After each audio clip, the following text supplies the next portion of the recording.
right, so welcome back to the Magic Bros. I'm going to show you two decks. I have Elenda here. It's vampires, and it deals damage and makes players lose life and put a lot of creatures out. Orzhov. I always liked Ixalan. I had an old 60-card deck, so I wanted to redo it. And then I also made a Voltron, obviously equipment-based style Captain America deck. Funny story behind that. So let me start with Elenda instead, because I think it needs, a little bit of work. I don't think it's fully done. But then again, when is a deck fully done? So I want to get rid of my land. Hold on, my cat's playing with me here. Let me put this over here. Let me do this. Okay, there we go. So I'm going to go over the land later in there. But this is a pretty low to the ground deck. So the commander is a 1/1. It costs 4, unfortunately. Excuse me, lifelink. Whenever another creature dies, I put a +1 on this. And then when this dies, create X 1/1 white vampire creature tokens with lifelink. X is his power. So this commander on the face value has a couple things going on. It's got lifelink. It's got a +1 counters element, and then it has a tokens vampire element. So I don't want to go strict tribal with this in the sense of just like put a bunch of vampires out, do +1/+1 and all these abilities and swing out. I want us to be a little more diverse, just like she is. So the core of this deck is really just going to be about manipulating your vampires and sacking them or using them towards your goal. And you don't want to really be married to any vampire, even the commander itself. Like eventually the goal of this is you want her to die. So yeah, you got to make her powerful, but you want her to die. So you want your deck to reflect that mostly. Well, I think I want my deck to reflect that is more accurate. So let me say it that way. So keep that in mind. I'm going to kind of go backwards a little bit, go to the crux, the basics of the deck, what I want to do here. And then I'm going to go forward into kind of what makes the deck, the deck. So I'm going to go over some draw cards first. So I got Vampiric Rites. It's 1 black, put something out. Whenever I sack a creature, I can gain 1 life and draw a card. It costs 1 to play. Like I said with this deck, you definitely want your creatures to be okay with being gone. You don't want to mess with, that sort of ideal on the card. So I'm going to keep this here. Let me see if this light is usually, helps me out, but today I think it's in the way a little bit. Let's see, maybe is that better? Okay, no. Oh, I see what it is. Hold on. Okay. There we go. I think that's better. Yeah, there we go. A lot better now. I think it's less reflective, especially on the holographic cards. So let me adjust this. Hold on. There we go.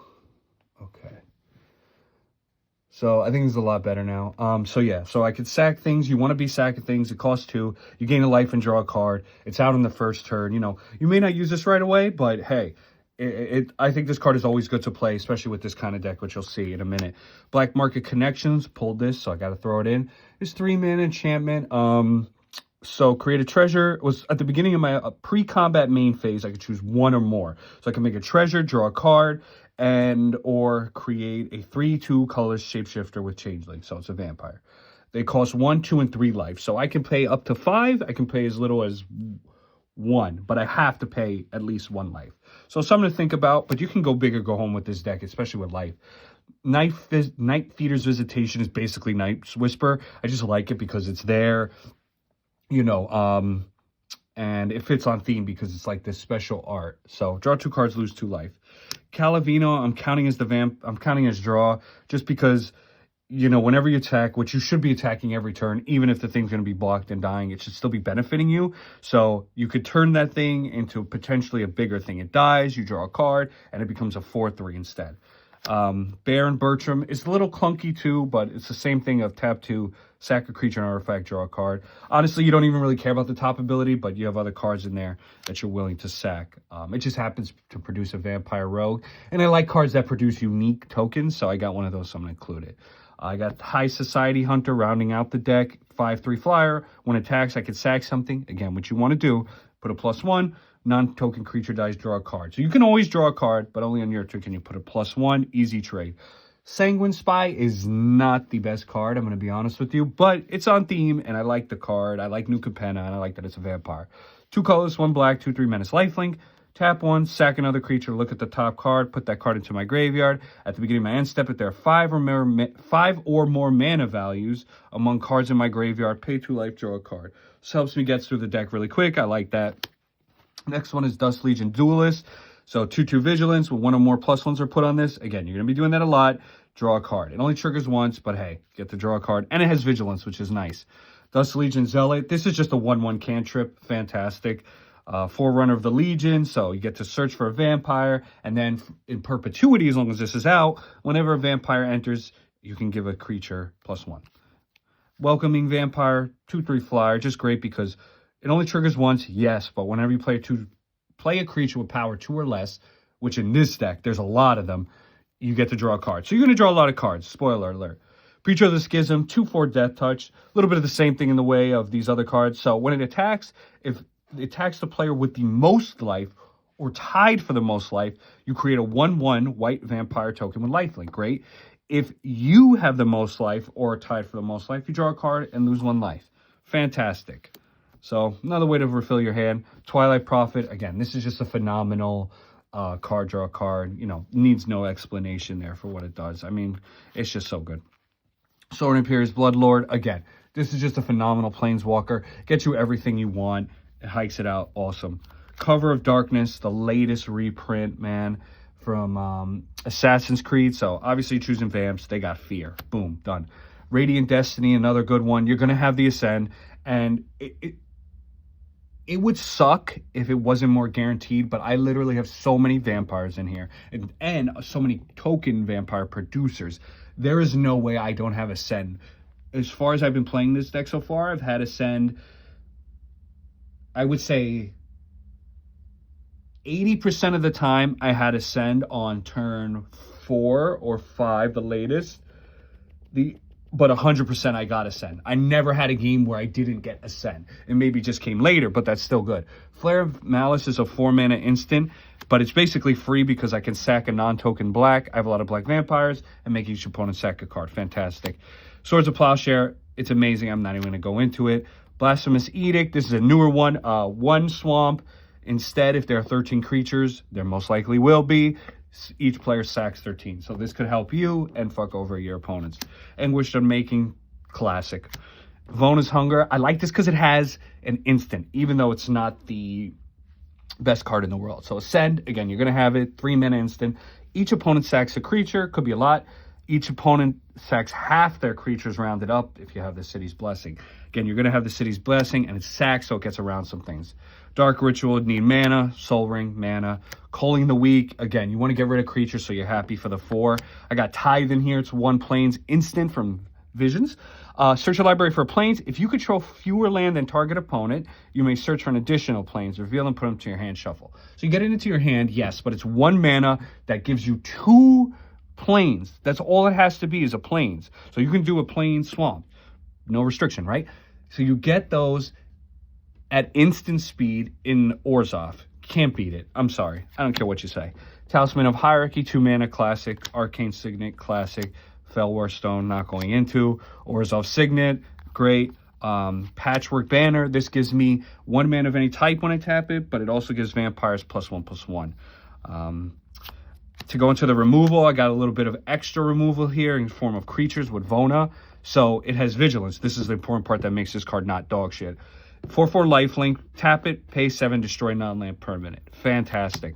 Gatekeeper of Malakir, 2/2. When this enters, target player sacks a creature of their choice. So it's their choice, but you can choose the player. So, you know, maybe you pick somebody with a Voltron theme or something, you know, or people with non-token. I wish it was included in there, but it's only 3 mana, so you can't ask for the world. Ruthless Lawbringer.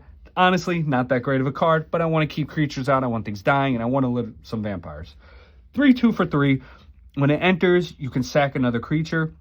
When you do, destroy non-land permanent. So it's like another Anguished Unmaking. You know, you just got to get rid of creature, but you're happy to. Master of Dark Rites, tap it, sack another creature, add 3 black. All you care about is this is to play vampire spells. So it's like a repeatable, recursive Dark Ritual. Next up, bulk of the deck here. I want to go with life themes, life drain, life gain, that sort of thing. So Gifted Aetherborn gets right out, says hello, I'm here. 2/3 death touch lifelink. Sucks if you get on turn 7, but it's worth the risk to get it on, turns 2, 3, 4. Roaming Throne, which I pulled, by the way. 4/4 Ward 2, choosing vampires, obviously. This is a vampire, and then when an ability triggers, it triggers twice. You'll see why in this deck with a lot of cards, or whenever. Charismatic Conqueror, 2/2 Vigilance, perfect. Artifact or creature enters under an opponent's control, they can tap that permanent. If they don't, I create a 1/1 token with lifelink. So you can choose to let the artifact or creature enter tapped, or give me a token. Elenda, Saint of Dust, great art. 4/4 lifelink, hexproof from instance, so you can't just Swords to Plow it.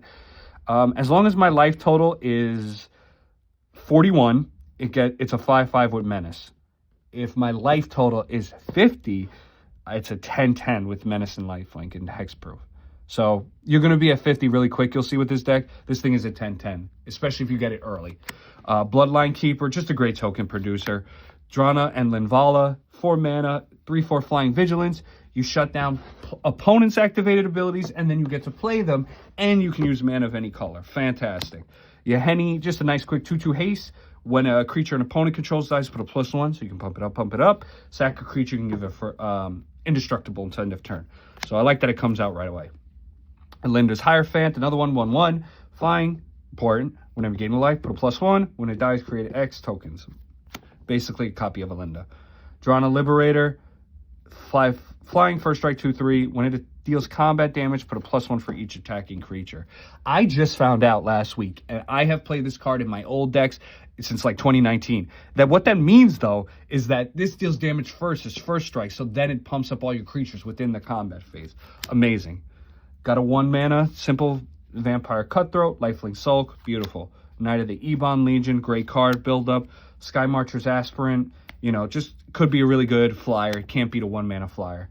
Changeling, another staple card for the tribal. Vampire of the Dire Moon, fantastic for 1. Orzhov Vampire, this thing does work. 1/1 for 2 black. 2 black, excuse me. When this or another creature dies, put a +1 on each vampire. Guess how many I got? Colostria Highborn, 2 mana, 2/2. When this or another vampire dies, pay Swamp. If you do, target player loses 2 and I gain 2. Sucks as target player, but whatever. Vicious Conquistador, when this attacks, each opponent loses 1 life. It's a 1/2. Again, these are just to keep those triggers going, and if it dies later, I'll get Elenda. You're hopefully getting it on turn 1. Blood Artist, 0/1, you know the deal. Wishstrinker Vampire gives me a flyer, a little toughness, that's why I threw it in also. So it's got flying. Whenever another creature power 2 or less enters under your control, each opponent loses 1, I gain 1. As you can see, I got a lot of those. And then this sucks because it's way too much fucking mana, but for 7, creatures with power 2 or less gain death touch and lifelink. This was 5, this would be way better. 7 is OD, and even 5 is a little high, but whatever. Bloodseeker, 2 mana, 1/1. Whenever a creature enters under an opponent's control, you can basically ping that person. Vein Ripper 6/5 flying. Ward, you gotta sack something. Whenever a creature dies, target opponent loses 2 and I gain 2. So even mine. Veto is basically an impression of Exquisite Blood. Can't beat that. Creeping Bloodsucker. At the beginning of my upkeep, you basically gain 3 life. Cruel Celebrant is another one. It adds Planeswalkers, but I only have 1 in here, so it doesn't really matter. Sanctum Seeker, attack with a vampire. Each opponent loses 1, I gain 1. Again, a trigger. I'm going to be losing a lot of these guys. It's okay. When this attacks, each opponent loses 1. Perfect. I attack once, even if it dies, I got rid of life. Vengeful Blood Witch, I pulled that, and I like the art. I'm going to be honest, not the best card, but when this or another creature I control dies, so could be token. Each opponent loses 1, I gain 1. And then Legion's Landing, 1 mana, get the ball rolling type of stuff, and it switches to a land. For my mana base, really quick, I have 1, 2, 3, 4, 5, 6, 7, 8, 9, 10, 11, 12, 13, 14, 15, 16, 17, 18, 19, 20, 21, 22, 23, 24, 25, 26, 27, 28, 29, 30, 31, 32, 33, 34, 35. I have 36 lands. I have 19 basics. And I have Forbidden Orchard, Exotic Orchard, Mana Confluence for some gimme whatever, especially because there's no green. Vault of the Archangel, help me gain some life sometimes. Shine Shadow Snarl, try saying that fast. Again, gives me anything. Phyrexian Tower, happy to get rid of vampires to pump out. Agadeems, hello, welcome back. Reliquary Tower, because I got like 14 sources of card draw. I could really go, I filled up hands quick. Temple of Silence just gives me anything, and I like the Scry. Command Tower, duh. Isolated Chapel. Oh, shit. I think I got 2 exotic orchids in here. Oh, I do. I got the Lord of the Rings one. Okay, I got to replace that. Hagra Brew Pit. You know, comes in tapped or for 3 mana, destroy a creature. Minas Tirith, draw a card so I can attack. Path of Ancestry, scry anything. Gemstone, get the ball rolling. Castle Dracula, love the art one. And only for 1 life, I can play whatever vampire. One last thing, my win con. I know I don't have really anything in here, but I wanted to stick to the life even at the sake of maybe what's the word I'm looking for? More competitive. So I did Exsanguinate. Each opponent loses X. I gain life equal to black. Finish out the game. Debt to Decklist. Pretty much the same thing. So this just helps me close out if I really, really need to. Or, you know, maybe for some reason I can't attack. So that's the deck. I got Captain America coming up next. Thanks, guys, for watching. I try to make this quick. Peace.